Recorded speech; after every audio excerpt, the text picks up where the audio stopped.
जीवनामधच्या धक्काधक्कीच्या जीवनामधून मनाला शांतता आणि बुद्धीला नवीन प्रेरणा देणारं असं हे कार्ला केव्सचं ठिकाण. आधुनिक युगामध्ये आपण ज्या एअर कंडिशन फिल्टरचा वापर करून जी थंड हवा मिळवतो ते या ठिकाणी नैसर्गिकरित्या अनुभवण्याचा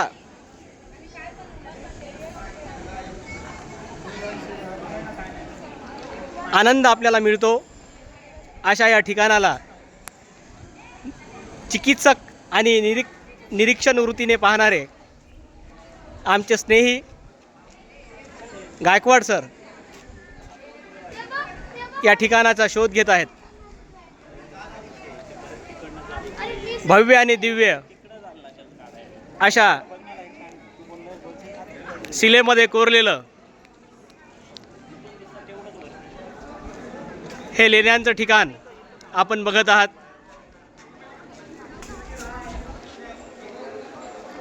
दैनंदिन जीवनामधून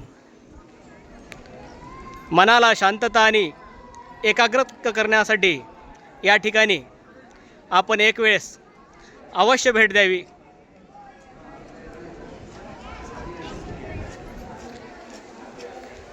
या लेणीच्या परिसरामध्ये आपणास एकविरा देवीचं भव्य दिव्य असं मंदिर देखील पाहण्यास मिळतं.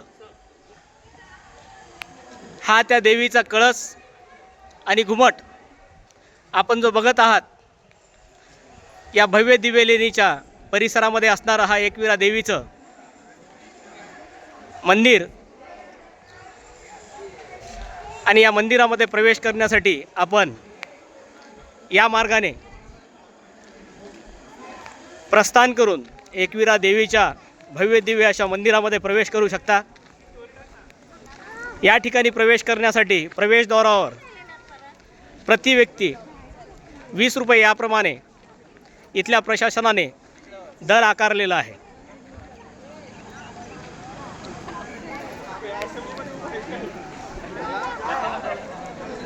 अशी आख्यायिका आहे नारळ पौर्णिमेच्या दिवशी या एकविरा देवीचं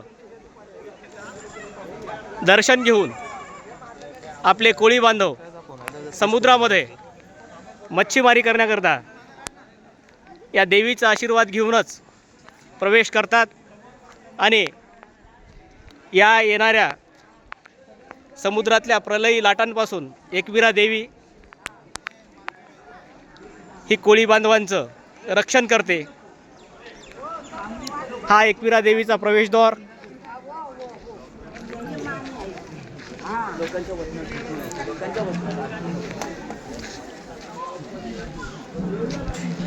एकविरा देवीचं हे उपासना स्थान प्रवेशद्वाराच्या जवळ आपणास पाहण्यास मिळतं.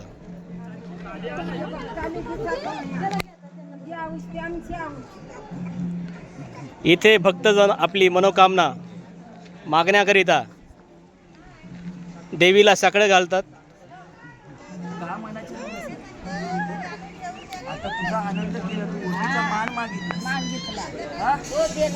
इथे प्राणी बळी देण्याची प्रथा आपणास पाहायला मिळते.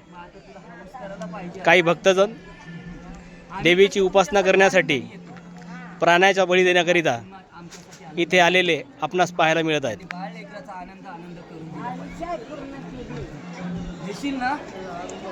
देशील का मला वचन दे, आज मी तुझ्या दारात तुझ्या लेकरासाठी देशील ना.